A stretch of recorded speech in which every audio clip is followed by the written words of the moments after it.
안녕하세요, 윌리엄입니다. 오늘은 논산시 연산면 청동리에 왔습니다.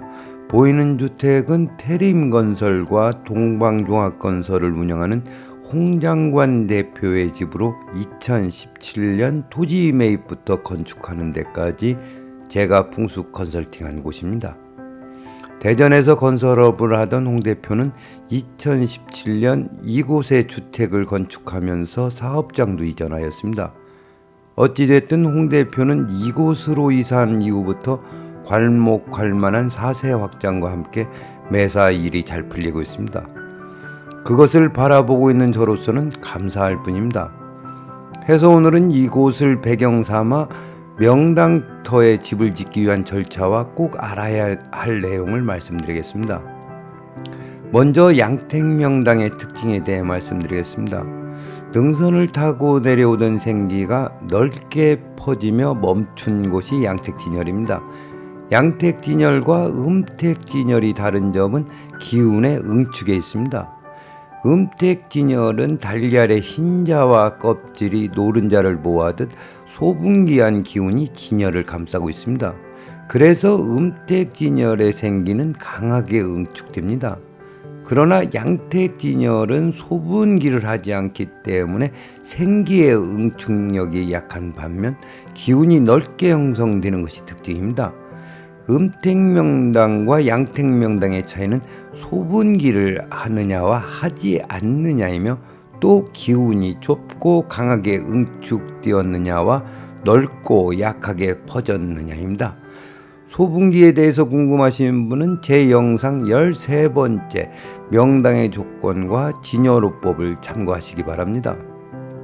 다시 본론으로 들어와 오늘 소개하는 집의 지도를 보면서 양택진열에 관한 설명을 이어가겠습니다. 저 멀리 매봉에서 달려오던 기운이 분기하여 그중 한 가닥의 기운이 화살표 방향으로 달려왔습니다. 이때 현무에 해당하는 바위에서 다시 한번 대분기가 이루어져 한 가닥은 1번 화살표 방향으로 내려가고 또 한 가닥은 2번 화살표 방향으로 내려갔습니다. 그중 가운데 있는 기운이 내려와 양택진열을 만들었습니다. 이때 세 가닥의 기운이 분기되는 소분기와 대분기의 역할에 대해 보충 설명을 하겠습니다. 소분기는 혀를 유정하게 감싸고 있지만 대분기는 제갈길로 부정하게 흘러가는 것이 특징입니다. 지도를 다시 한번 보시면 1번 화살표와 2번 화살표 기운이 어디인가를 향해 부정하게 달려가고 있는 것을 알 수 있습니다. 정리하자면 음택진열은 소분기한 혀를 감싸기 때문에 생기가 응축하여 진열이 좁게 형성됩니다. 그러나 양택진열은 대분기한 생기가 그저 무정하게 흘러가다 보니 기운이 응축되지 않아 넓게 형성됩니다. 핵심은 기운의 응축에 있습니다. 이것이 바로 음택진열과 양택진열이 만들어지는 원리입니다. 다음으로 명당터에 집을 짓기 위한 절차에 대해 말씀드리겠습니다. 가장 중요한 것이 명당터를 찾는 일입니다.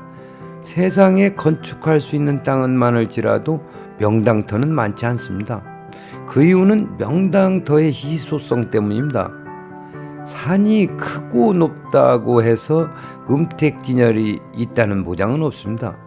이렇듯 건축할 택지가 넓다고 해서 양택명당이 존재한다는 보장 또한 없습니다.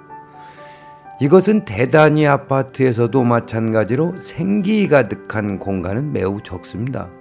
그러므로 양택명당을 매입하기 위해서는 기다림과 함께 발품을 많이 팔아야 합니다. 그리고 명당터는 인위적으로 만들 수 있는 대상이 아닙니다. 오직 대자연이 이미 만들어 놓은 것을 인간이 찾아 사용할 뿐입니다.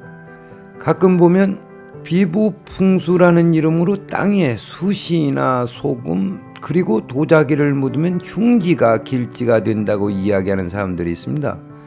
명당은 그렇게 만들어지는 것이 아닙니다. 다음으로 명당터의 생김새에 대해 말씀드리겠습니다.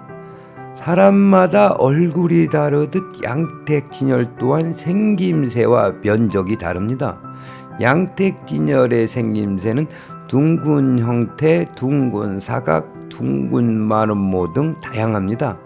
이때 진열 범위 안에 건축하는 것이 중요하기 때문에 진열의 면적을 확인한 후 사용 빈도와 중요성에 따라 효율적으로 주거 공간을 배치하고 그에 따라 건축 설계를 해야 합니다.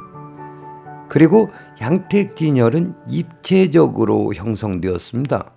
여기서 입체적이라고 하는 것은 생기가 형성된 수직적 높이가 이미 정해져 있으므로 단층으로 건축해야 할지 아니면 2층 이상으로 건축해도 되는지를 미리 확인해야 합니다. 예를 들면 아파트를 명당터에 건축했다고 해서 모든 층이 명당이 아닙니다. 그 이유는 층에 따라 기운이 다르기 때문입니다. 그러므로 토목공사 단계에서 건축할 건축물의 수직적 위치를 고려해야 합니다. 다음으로 건물의 좌양에 대해 말씀드리겠습니다. 결론부터 말씀드리면 건물의 풍수적 기륭은 생기와 살기로 인해 발생하는 것이지 좌양 때문이 아닙니다. 따라서 건물의 좌양은 기운의 흐름에 따라 결정해야 합니다. 그러나 시내와 같이 도로를 접하고 있다면 도로를 기준으로 향을 정하는 것이 합리적입니다.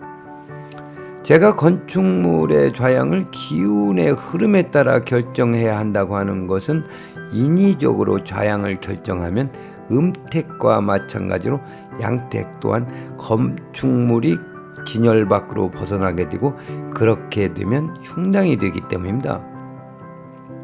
이것에 관해 부연 설명을 하면 보시는 건물 이미지처럼 한 건물에 A, B, C 3개의 점포가 있다고 가정하겠습니다.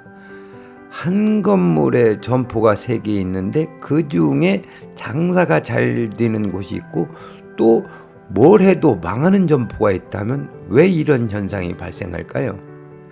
건축 시기도 같고 좌양도 똑같은데 말입니다.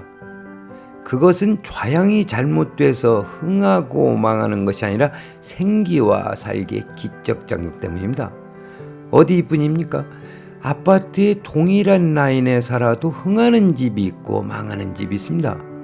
이 또한 좌양이 문제가 아니고 생기와 살기 때문에 풍수적 기륭이 발생하는 겁니다. 특히 수백 개의 점포가 밀집되어 있는 지하상가에 가보면 풍수지리의 기본 요건이라고 할 수 있는 산과 물이 보이지 않습니다. 그런데도 문전성시를 이루어 대박나는 점포가 있습니다. 이러한 원인은 점포에 들여진 기운 때문입니다. 한마디로 요약하면 풍수적 기륭은 좌양에 있지 않고 생기와 살기의 기적작용으로 인해 발생하며 또한 생기와 살기는 풍수지리의 본령이라는 데 의심의 여지가 없습니다. 마지막으로 대문과 현관문에 대해서 말씀드리겠습니다. 대문은 기운이 들고 나는 기구이며 외부와 내부의 길을 연결한 통로이기 때문에 대문과 현관은 생기가 통해야 합니다. 즉 대문과 현관문은 생기가 들어오는지 아니면 살기가 출입문을 가로막고 있는지에 따라 판단하고 결정하여야 합니다.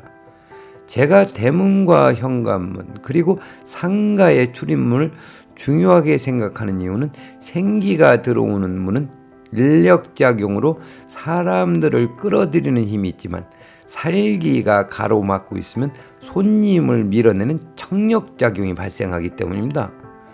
우리가 흔히 경험하는 것으로 상가가 밀집한 지역에서 왠지 발길을 끄는 매장이 있는가 하면 화려한 인테리어와 상관없이 들어서는 것조차 망설이게 하는 매장이 있습니다.